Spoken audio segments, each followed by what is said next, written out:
The hum of engines filled the cabin as passengers settled into their seats for a routine flight from Los Angeles to New York. It was a packed plane. Business travelers with laptops. Families juggling snacks and kids, everyone eager to just take off. Among them sat Steven Seagal, dressed in a simple black jacket, sunglasses resting on his head. No bodyguards, no noise, and just a quiet man traveling alone. He tucked his bag neatly under the seat and nodded politely at the elderly woman beside him. As the doors closed, the head flight attendant, Ms. Harris, moved briskly down the aisle, checking overhead bins. Her face carried the strain of a delayed flight and a dozen impatient passengers. When she reached Steven's row, her tone was clipped. "Sir, that bag has to go completely under the seat," she said sharply. Steven looked up calmly.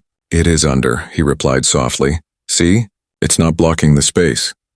Ms. Harris frowned, kneeling to check. "No, sir, it's not flush to the wall." "Please move it." He leaned forward, adjusting the strap slightly. "Better?" Instead of answering, she sighed audibly and moved on. A few passengers exchanged glances. Her irritation was clear. Steven simply closed his eyes, choosing not to react. Minutes later, as drink service began, the tension returned. Ms. Harris returned to his row, her tone even sharper now. "Sir, please keep your seat upright." Steven opened his eyes. "We haven't taken off yet," he said quietly, puzzled. "I said keep it upright," she repeated, voice rising just enough for nearby passengers to notice. The man across the aisle raised an eyebrow. Someone whispered, "Isn't that Steven Seagal?" Ms. Harris seemed oblivious. Her movements were rushed, her temper tight. She turned on her heel and disappeared down the aisle, leaving a strange silence behind. Steven sighed, glancing out the window. He'd been through a lifetime of confrontations, but never one like this. The engines roared to life. The plane began to roll. No one in that cabin could have guessed how quickly this quiet tension was about to explode. No one expected what she'd do next, or how Steven would respond. The seatbelt sign blinked off, and the flight smoothed into calm altitude. The cabin lights dimmed, soft music playing overhead. Passengers began to relax, flipping through movies or ordering coffee. Steven Seagal leaned back slightly, quietly reading a small paperback. His posture was relaxed, his presence unassuming.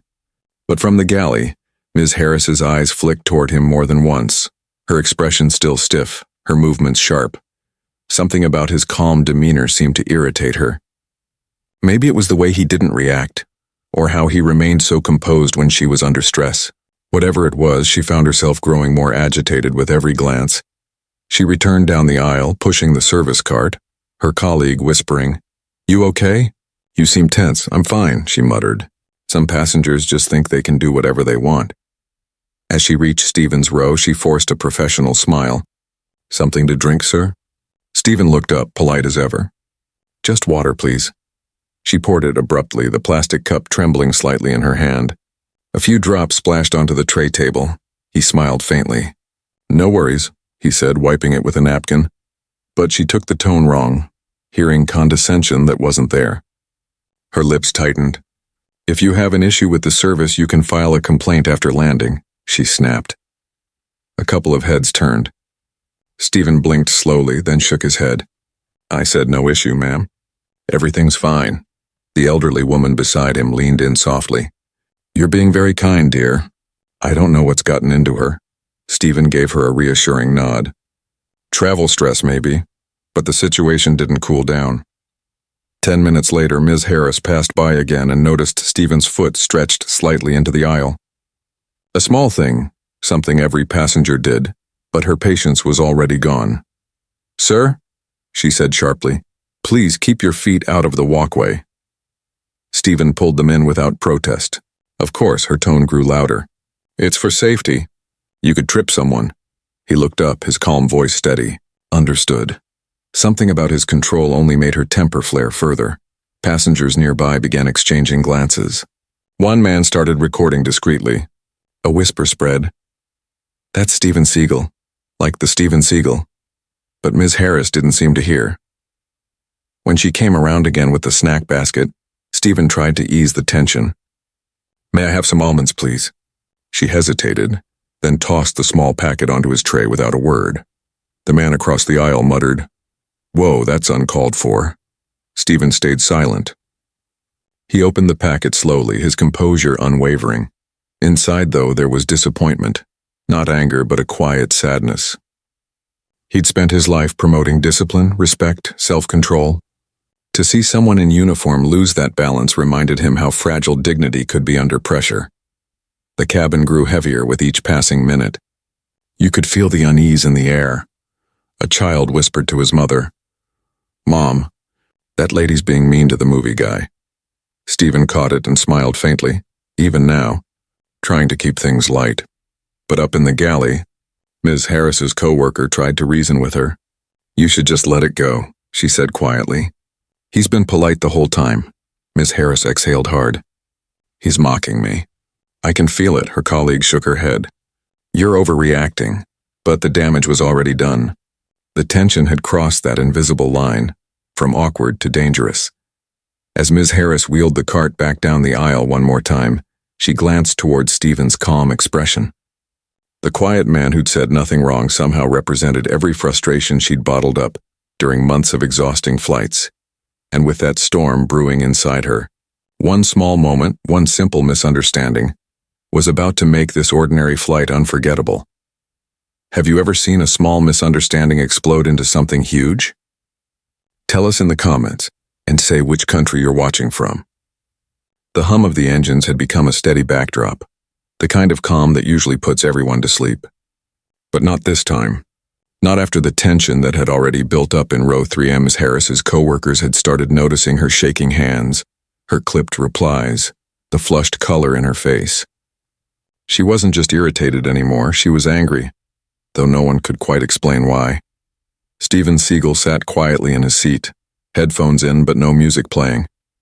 He wasn't meditating, but his stillness had that same weight, a man choosing peace even when surrounded by noise.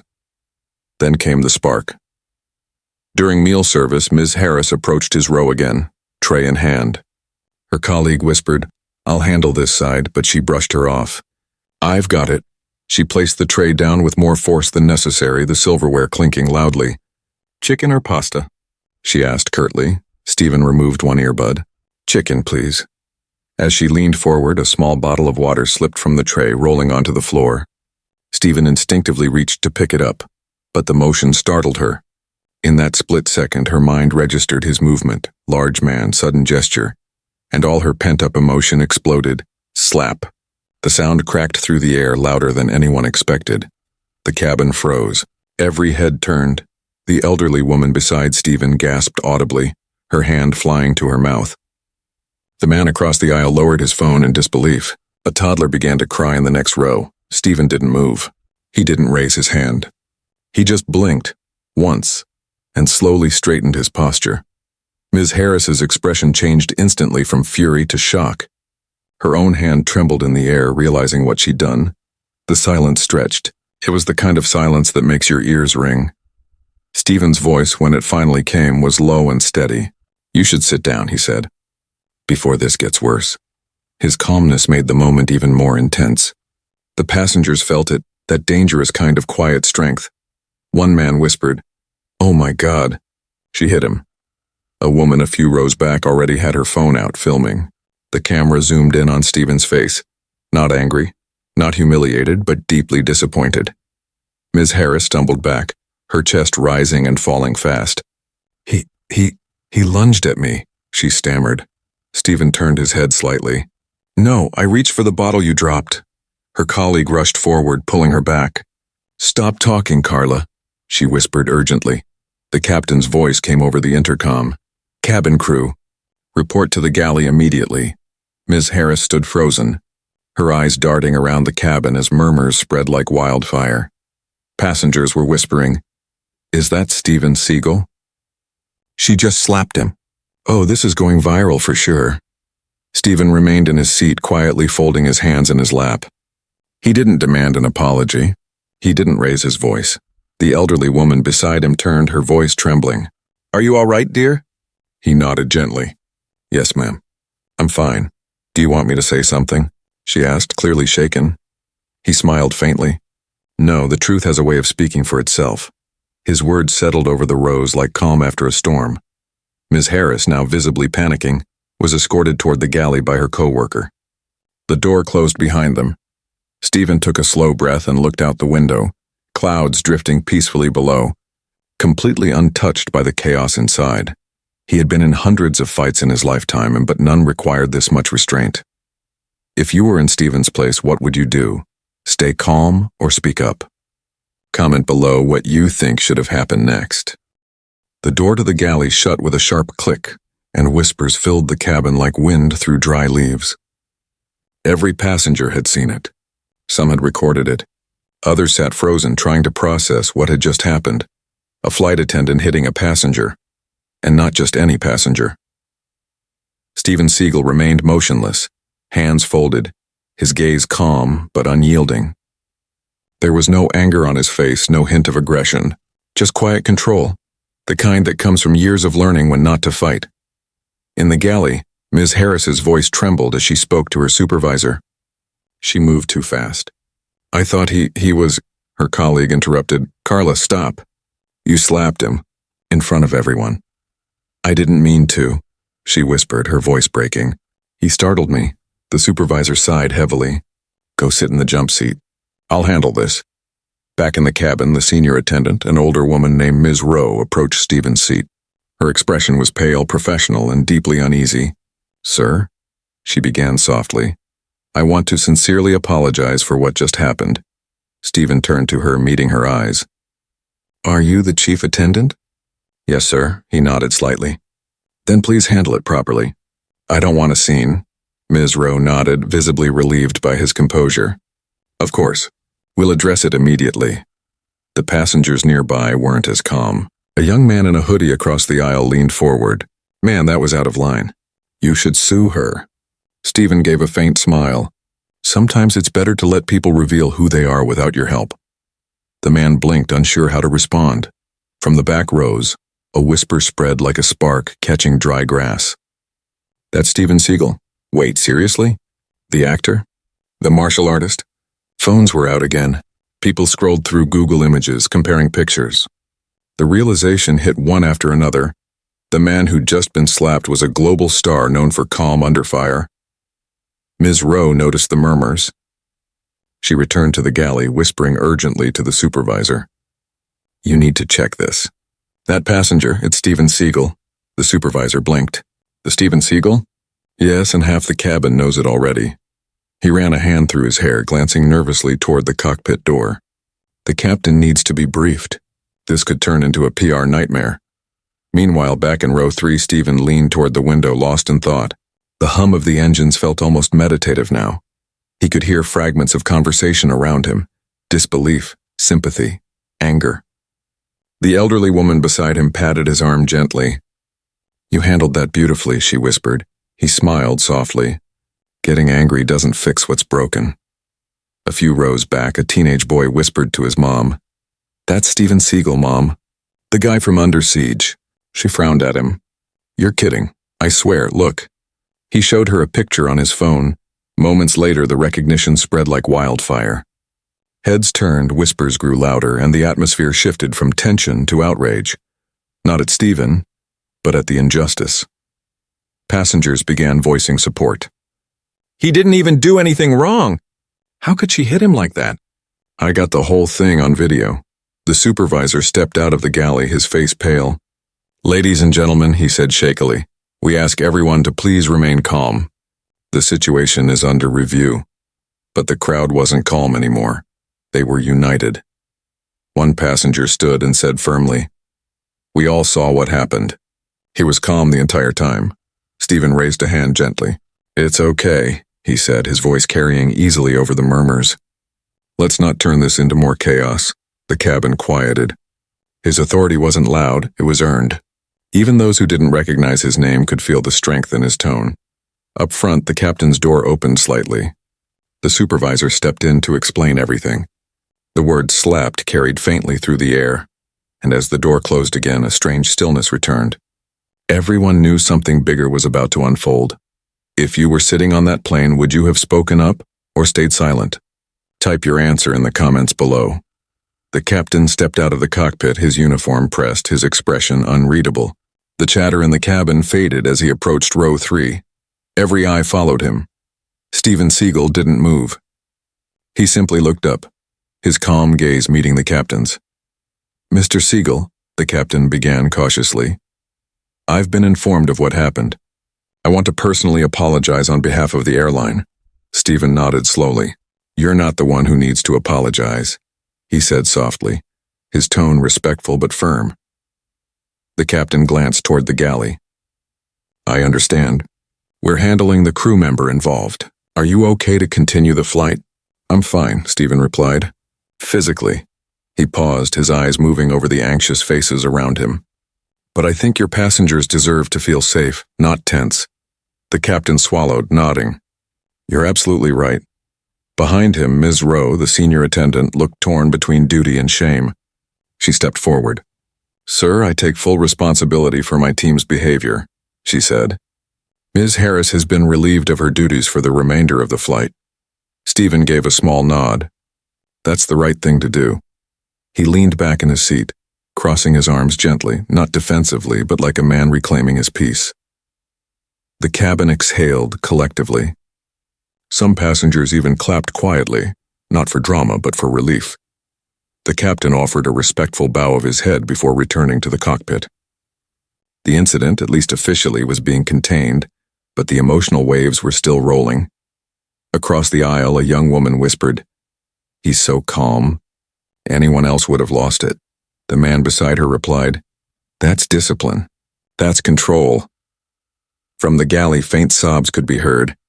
Ms. Harris was sitting in the jump seat shaking, her face buried in her hands. Her colleague handed her tissues, whispering, "You need to own it. He didn't deserve that." She nodded silently, but tears kept falling. Meanwhile, Steven glanced down at his reflection in the window. Clouds floating below, sunlight streaking across the horizon. He murmured almost to himself, "Peace doesn't come from silence. It comes from understanding." The elderly woman beside him smiled softly. "That's beautiful," she said. He looked at her and smiled. "My teacher used to say that. It's easy to break something, harder to hold it together." A few rows behind them, passengers began talking quietly about posting the video once they landed. "The world needs to see this," one said. "Yeah, how calm he stayed after being slapped like that." But Steven overheard and raised a hand gently. "Please," he said, "don't turn this into entertainment. Let the truth speak without noise." The sincerity in his tone hushed even the most eager passengers. Minutes later, Ms. Rowe returned, visibly emotional. "Mr. Seagal," she said softly, she'd like to apologize to you." Steven studied her for a moment. "Right now isn't the time," he said. "She needs to understand why it happened before saying sorry." Ms. Rowe nodded slowly. "I'll make sure she gets that message." Steven added, "Tell her, I'm not angry. But I do hope she learns to see people, not profiles." Those words struck deep. Ms. Rowe's eyes welled with tears. "Thank you," she whispered. For the rest of the flight, the cabin remained unusually silent. No chatter, no laughter. Even the children sensed something solemn had occurred. Passengers who once scrolled through phones now looked out the windows, reflecting quietly. The elderly woman beside Steven whispered one last time, "You turned a bad moment into a lesson." Steven chuckled gently. That's the only kind of fight worth winning. He closed his eyes, letting the soft hum of the plane fill the silence, a calm that felt earned. Do you think Steven did the right thing by staying calm? Or should he have demanded justice right there on the plane? Share your thoughts below. The seatbelt sign flicked on again and the captain's voice came over the intercom, smooth but firm. "Ladies and gentlemen, we'll be making an early landing at Denver International due to an internal crew issue. Please remain seated until we reach the gate." Gasps and murmurs rippled through the cabin. Everyone knew why. Steven Seagal simply nodded, tightening his seatbelt. He glanced out the window as the plane began its descent through scattered clouds, the light fading into an orange haze. The elderly woman beside him spoke softly. "They're doing this because of what happened, aren't they?" He gave a faint smile. "It's the right call. Everyone deserves accountability. Even her." As the wheels touched down, the cabin filled with that familiar jolt of landing, but no one applauded. The silence was heavy, filled with anticipation. When the aircraft reached the gate, Uniformed airline supervisors and 2 airport security officers were already waiting outside. The captain made another announcement. "Ladies and gentlemen, please remain seated while we handle a matter with one of our crew members. We appreciate your cooperation." Every phone camera pointed toward the front as the door opened. Ms. Harris emerged from the galley, pale and shaking. Her eyes were red from crying. She avoided everyone's gaze as the security officer approached gently. "Ma'am, please come with us." Her voice cracked. I didn't mean to." Steven watched silently. He didn't gloat, didn't even blink. His expression was calm, but his silence carried more weight than any outburst ever could. As Ms. Harris stepped out of the cabin, some passengers whispered harshly, "She deserved it. That's what happens when you cross the line." But Steven spoke up, his voice low but commanding. "Please," he said, "no one deserves humiliation. Let's keep our dignity. All of us." The murmurs stopped instantly. Even the security officers glanced back, surprised at his compassion. Moments later, a tall man in a dark suit boarded the plane, an airline representative. His expression was tense but respectful. He approached Steven's seat immediately. "Mr. Seagal," he said, extending his hand nervously, "I'm Jonathan Marks, head of passenger relations for the airline. I want to personally apologize for this incident. We're launching a full internal review and will contact you directly." Steven shook his hand, firm but measured. "Thank you. Make sure your team learns from it, not just about me, but about everyone who flies with you." Marks nodded quickly. "Absolutely, sir. I assure you this isn't who we are." Steven looked at him for a moment. "That depends on what you do next." Those words landed hard, simple, but impossible to ignore. Passengers began clapping softly, not the cheering kind of applause, but one filled with respect.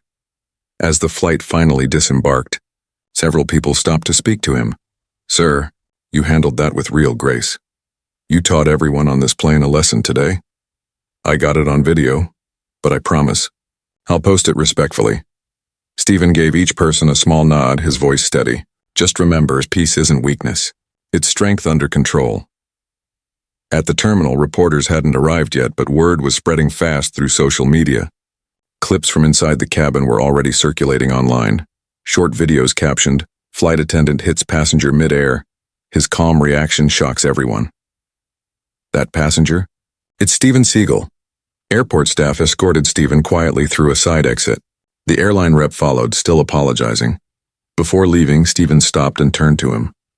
"Make sure she gets help. Not punishment, help. Anger like that doesn't come from nowhere." The rep hesitated, then nodded slowly. "You have my word." Steven adjusted his jacket and walked toward the terminal doors, disappearing into the fading light, calm, dignified, and utterly unshaken. Back on the plane, Ms. Rowe looked out the window and whispered, "He could have destroyed us with one word, and he chose mercy." Do you think the flight attendant deserved to lose her job? Or should she have been given a second chance? Type your answer in the comments. By the time Steven Seagal reached his hotel later that evening, his phone had already exploded with messages. News networks, friends, and even former co-stars were reaching out. Something had happened online, something big. He sat down, opened his laptop, and saw the headline splashed across every major news site. Flight attendant slaps Steven Seagal mid-flight. His calm reaction leaves internet speechless. Dozens of passenger shot clips were circulating. One showed the moment after the slap. Steven's quiet stare, his steady breathing, the way he diffused the chaos without saying a single cruel word. Another clip captured his statement after landing. "No one deserves humiliation. Let's keep our dignity, all of us." The internet was on fire. Millions of views. Thousands of comments. Celebrities and fans alike praising his restraint. On X, formerly Twitter, one user wrote, "Seagal showed more discipline in that one flight than most people do in a lifetime." Another said, "This wasn't a fight scene. This was real composure from a real man." News anchors debated it on morning shows. Psychologists discussed emotional control under provocation. Even flight staff unions weighed in, calling it a necessary reminder about professionalism under stress. But Steven didn't post anything immediately. He spent the night in quiet reflection, sipping tea by the window as the city lights blinked outside. He wasn't angry and just thoughtful.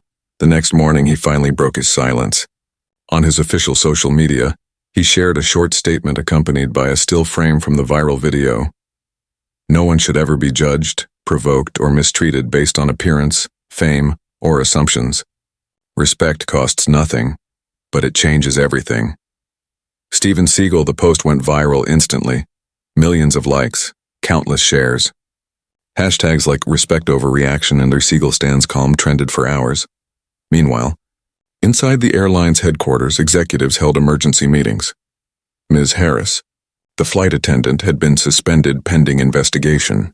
Yet even amid public outrage, Steven's words had softened the conversation. Many people began echoing his message, calling for training, compassion, and reform, not revenge. One comment stood out under his post. He taught the world a lesson, that real strength isn't in hitting back. It's in staying human. A few days later, a formal apology arrived from the airline's CEO. It read, "Mr. Seagal, your grace during this incident reminds us all what leadership looks like. We deeply regret the experience you faced. We're implementing new empathy and conflict resolution programs for all flight staff." Steven read it quietly, smiled faintly, and forwarded the message to his assistant with a note. "Good. Let's make sure they follow through." By then, media crews were camped outside his home. Reporters called it the calm that changed the skies. But Steven didn't do interviews. He didn't chase headlines. Instead, he filmed a short video seated in his living room addressing the world directly. We live in tense times. People are tired, stressed, sometimes broken inside. But no matter how bad it gets, there's never a reason to lose your humanity, dignity, and respect. That's what holds this world together. The video ended with him nodding gently, hands folded, as the words appeared on screen. If you believe in respect and equality, type respect in the comments. Within hours, hundreds of thousands responded. People from every continent commented, respect. Pilots, teachers, students, veterans, and all saying the same thing. This moment changed me. A week later, Ms. Harris released a written apology. She admitted she'd been struggling personally and had lashed out unfairly. She thanked Steven for not destroying her career and said, "His compassion taught me more than any punishment ever could." When reporters asked Steven for a final comment, he simply said, "We all fall short sometimes. The real victory is how we rise back. Together." And with that, he walked away. No drama, no spotlight, just quiet strength. The video of his words remains one of the most shared clips of the year. In classrooms, motivational speeches, and airline training programs, it's replayed as a case study in humility and composure. Because sometimes true power isn't shown in fists. It's shown in forgiveness. If you believe in respect, dignity, and self-control, type respect in the comments below and share this story to remind others that real heroes stay calm.